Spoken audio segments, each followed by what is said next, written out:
senhores telespectadores, hoje vamos a Melgaço. A expressão é exatamente essa, ir a Melgaço, porque é uma terra que nunca se passa por lá. Ali não é passagem para lado nenhum. Ou se vai lá, ou fica sem se conhecer. E vale a pena ir. É uma terra de raiz muito antiga e colocada numa paisagem de grande beleza. Vamos visitar Melgaço.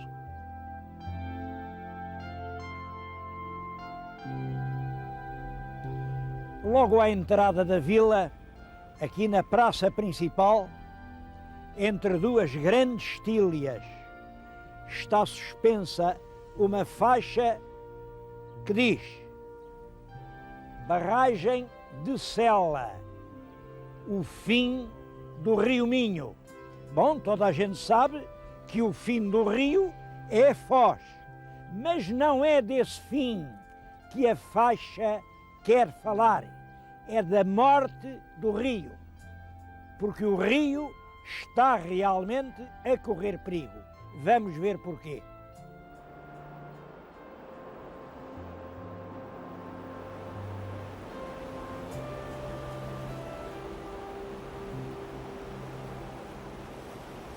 O plano é construir uma barragem que vai provocar uma albufeira que se prolonga até cerca de 12 quilómetros da barragem. Portanto, todos estes terrenos vão ficar submersos. Vêem além ali um pilar de uma ponte que estão a fazer, uma ponte do lado espanhol. E também do lado espanhol o que escrevem é: já chega de destruição. Quer dizer, é um plano que consegue ter contra si os portugueses e os espanhóis. Apesar desse plano ir reter do lado espanhol 2/3 do curso do Rio Minho. Bom, isto tem causado naturalmente polémica e tem-se pronunciado contra a construção da barragem. Primeiro, a Associação dos Produtores do Vale do Minho, as associações dos pescadores, todos os proprietários aqui das pesqueiras, porque há 700 pesqueiras, algumas com numerosos sócios, todas vão desaparecer. Os moleiros que vão ficar sem azenhas, os agricultores que vão ficar sem fazendas, as associações ambientais, a Quercus e a Corema já se pronunciaram, a Associação Portuguesa dos Biólogos, as 6 câmaras dos 6 concelhos do lado português. Aqui, naturalmente, desde este sítio onde estamos, até, desde Melgaço até lá abaixo, a caminha, todas foram contra.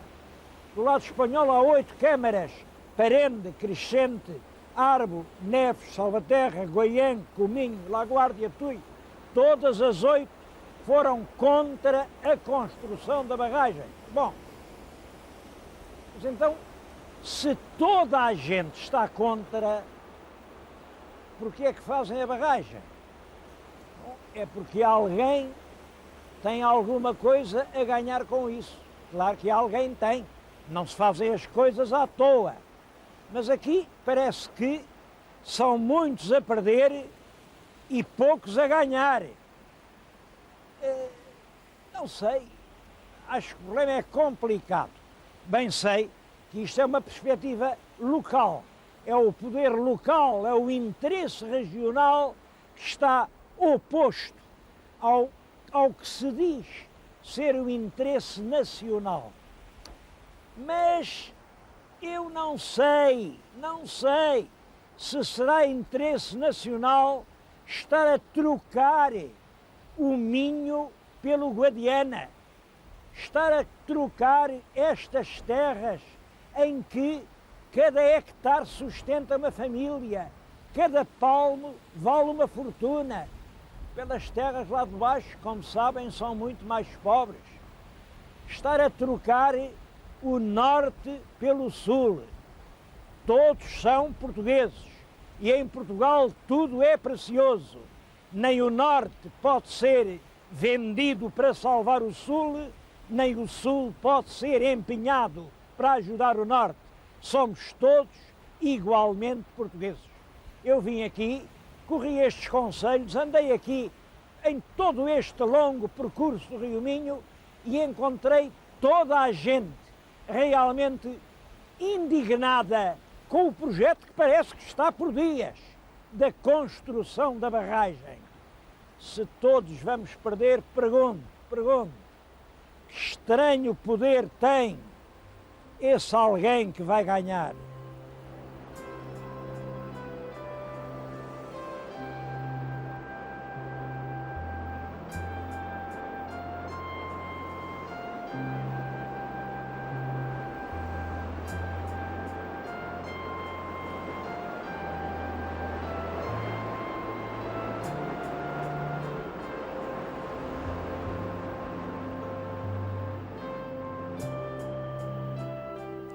Bem, mas esse assunto da barragem da Sela ainda faz parte da história do futuro.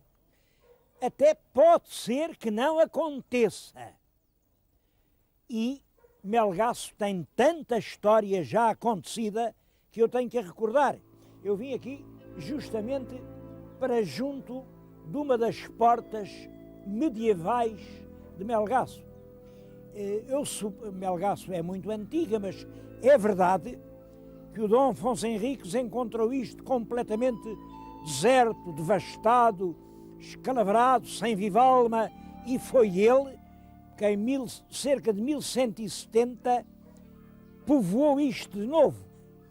Em 1181, reparem, 1181, já lá vão mais de 800 anos, deu-lhe foral e mandou fazer uma muralha, porque uma terra aqui precisava de uma muralha para se poder defender. Quem fez essa muralha e quem, enfim, fez a fortaleza e pagou isto tudo foi o prior do mosteiro que ainda hoje existe, o mosteiro de Longos Vales. Sabemos isso porque o filho do Dom Afonso Henriques, como sabem, é o Sancho I. Sancho I, em 1197, reparem, 1197, no ano passado fez 800 anos. Bom, o que aconteceu foi que o abade, à sua custa, pagou o castelo, pagou as muralhas e o rei recompensa-o coutando o mosteiro de Longos Vales. Estou-lhes a recordar tudo isso aqui junto de uma porta das mais antigas, uma porta que tem uma coisa curiosa. Tem aqui uma legenda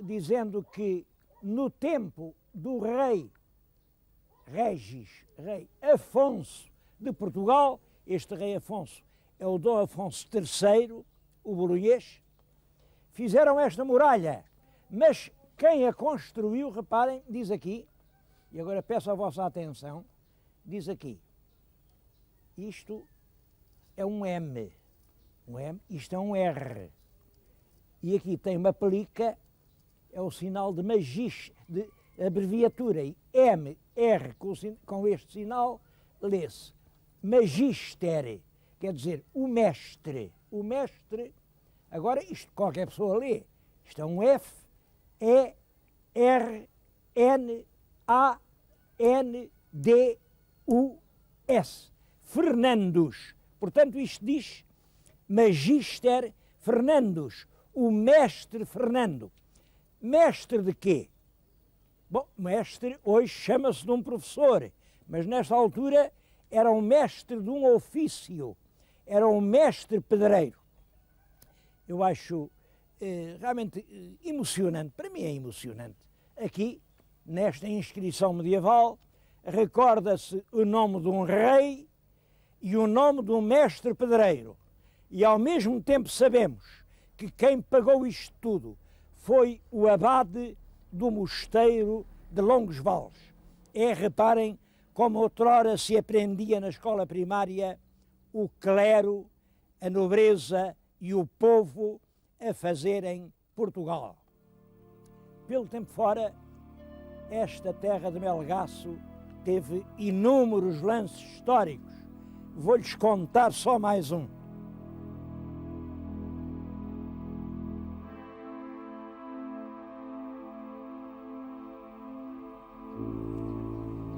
Um lance famoso é o episódio da Inês Negra.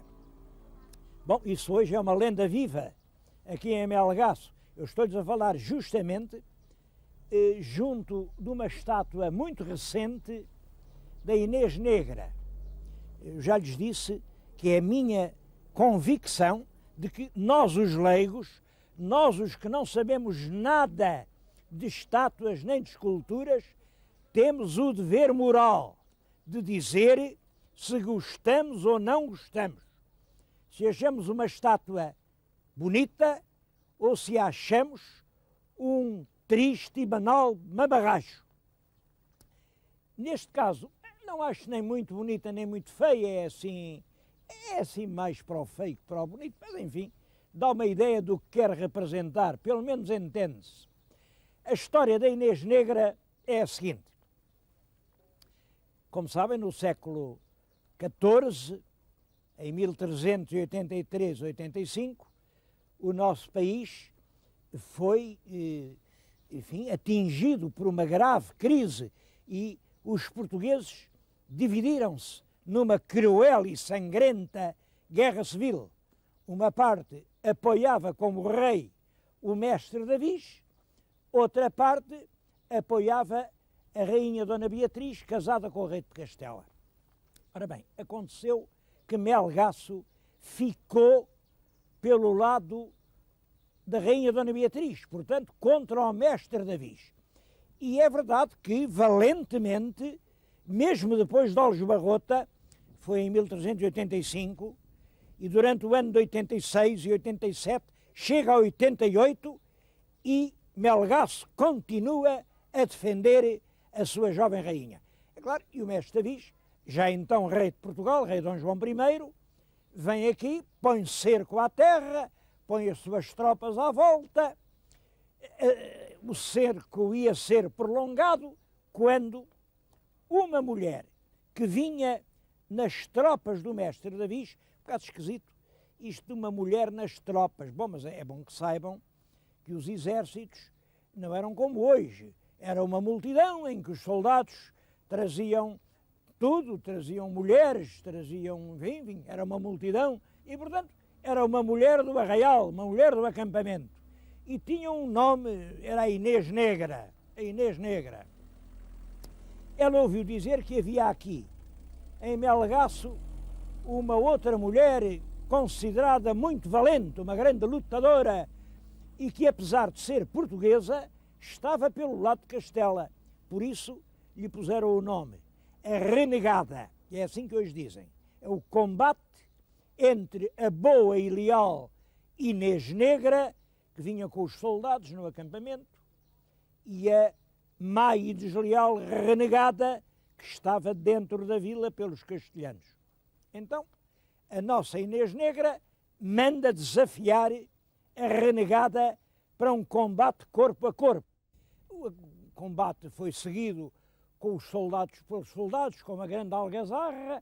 Parece que a Inês Negra conseguiu levar a melhor e a Renegada, que é esta que vemos aqui, acabou por fugir por aquela porta, já quase sem cabelos, toda arrepelada, e esse combate singular animou de tal maneira os portugueses e desanimou os defensores da vila, até ao ponto de eles se renderem, e foi assim que Melgaço, em 1388, aceitou a causa do rei Dom João de Portugal. É claro, este bronze pretende representar isso. Na verdade, representa uma bulha de mulheres, quando o episódio tem, julgo eu, uma outra significação. Reparem que já há dias lhes lembrei o caso da Deoladeu Martins. Aqui no Alto Minho, o heroísmo é sempre apanágio da mulher. Aqui o valor, a coragem, a resistência são virtudes femininas. A estátua não devia ser apenas à Inês Negra, devia ser à tenacidade, à força e à valentia das mulheres do Alto Minho.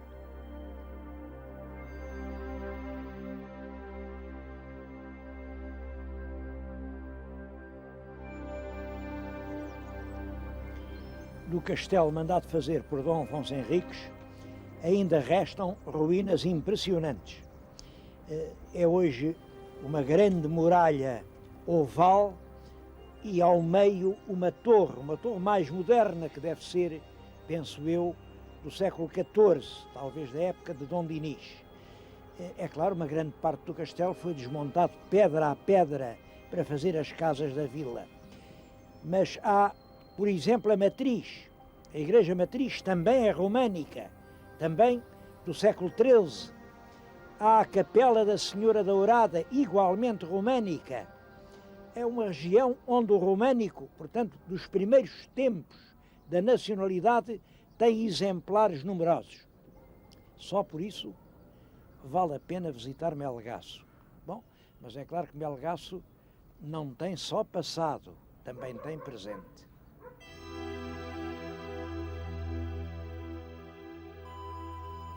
E o presente de Melgaço não deixa de inspirar algumas preocupações. Não falo só de Melgaço, falo aqui de todas estas regiões montanhosas do norte de Portugal, do Alto Minho, de Trás-os-Montes. Bom, o que acontece é que a imigração continua. Antigamente era só o homem da família que se ia embora, ficava aqui a valente mulher minhota a tomar conta da casa, dos bois, do gado, da fazenda, à espera que o marido voltasse, mas agora estamos a assistir à imigração de famílias inteiras. Vão os pais, os filhos, às vezes os pais regressam, mas os filhos ficam por lá, e isto é uma verdadeira hemorragia na única riqueza de que atualmente dispomos. Riqueza única, que é o povo português. As velhas aldeias de cabanas de granito aqui nas pregas destes montes estão realmente a desaparecer. Já não há casebres miseráveis. Agora há belas casas, muitas de inspiração francesa. Bom, o pior não é isso. O pior é que são casas fechadas. Estão fechadas 11 meses em cada ano e abrem em agosto, abrem fugazmente durante os 20 dias das férias.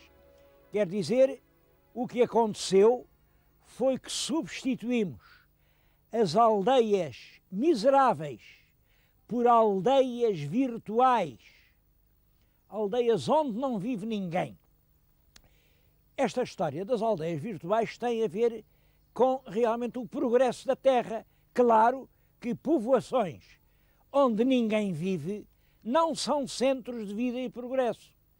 Estão aqui, estas casas aguentam, passam os invernos. Devo dizer que cada uma destas casas custou, o preço de uma coisa destas é cerca de 20 mil contos, quer dizer, representa o pecúlio amealhado durante longos anos de trabalho duro por gente que foi daqui e que depois chegou, quis, enfim, aplicar as suas economias, e o que é que fez? Foi à leirazinha de que era dono e fez uma casa onde, afinal de contas, não vive. Não se estudou um plano de investimento coletivo, industrial, rentável, de que o antigo imigrante seja dono, mas que seja uma empresa que mobilize aqui os recursos possíveis na região e que faça tudo isto andar para a frente. Não. A serra povoou-se de ausências e saudades. Outrora havia choupanas onde ao menos havia um lume aceso. Agora não. São casas de imigrantes fechadas todo o ano.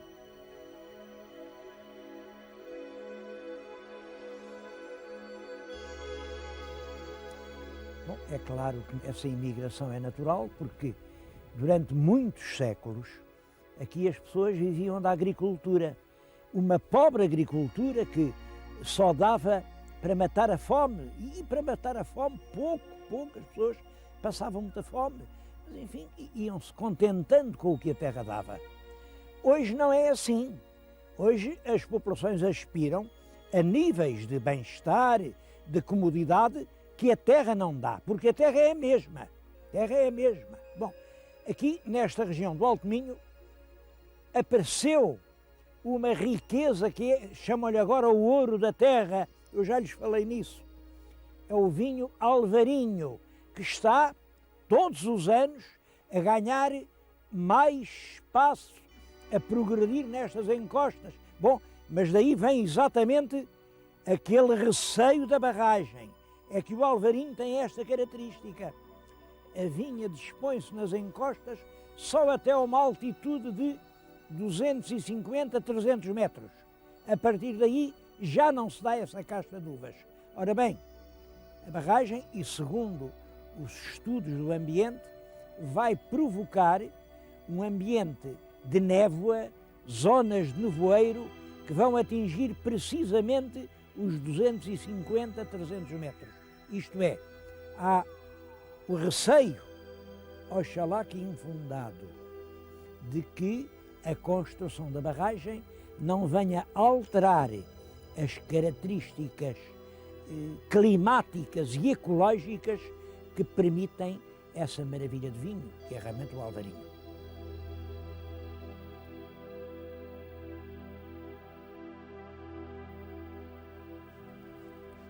Bem, uma das riquezas aqui da Serra é isto, é o cão castro-laboreiro, como veem, é uma beleza, este animal é uma beleza, é dos cães bonitos que temos em Portugal. Infelizmente a raça está a extinguir-se, já praticamente só os pastores é que têm estes cães. Mas aqui na Serra há um canil que está a tentar salvar a raça, oxalá que consiga. É um lindíssimo bicho, não acham? Olhem para isto.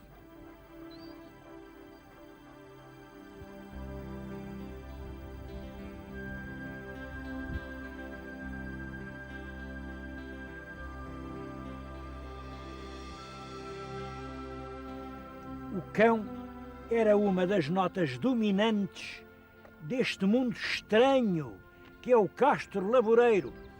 Bom, mas além do cão, havia o lobo, havia estes montes à volta ainda têm muitos lobos. Naturalmente os lobos precisam para viver de comer as ovelhas.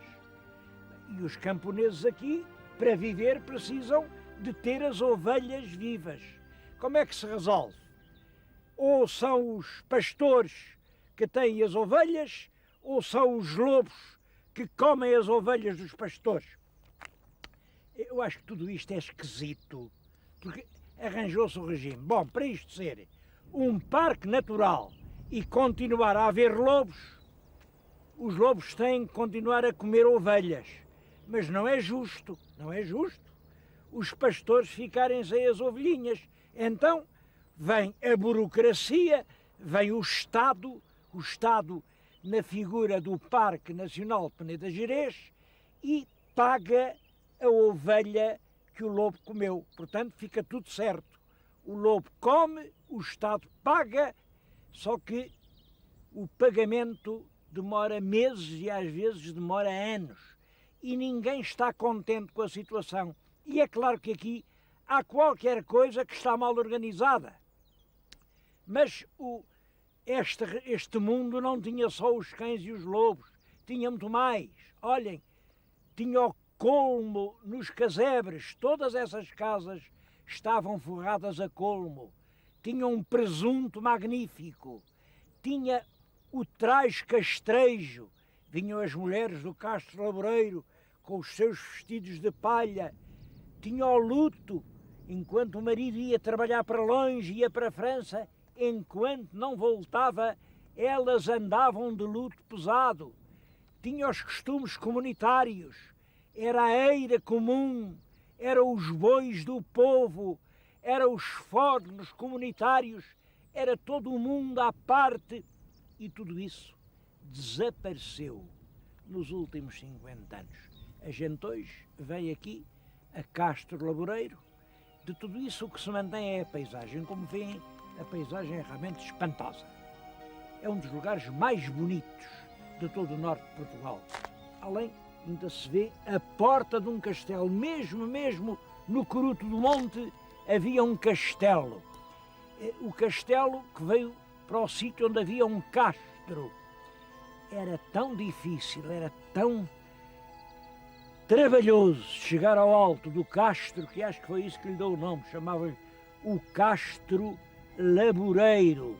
É como quem diz, o castelo trabalhoso, o castelo difícil, onde é difícil chegar. Bom, as pessoas fartaram-se, acabaram os telhados de colmo, acabou o bom presunto, acabou os lutos das mulheres dos imigrantes, acabaram os costumes comunitários e hoje, enfim, o Parque Nacional do Castro Laboreiro é um pouco uma ficção.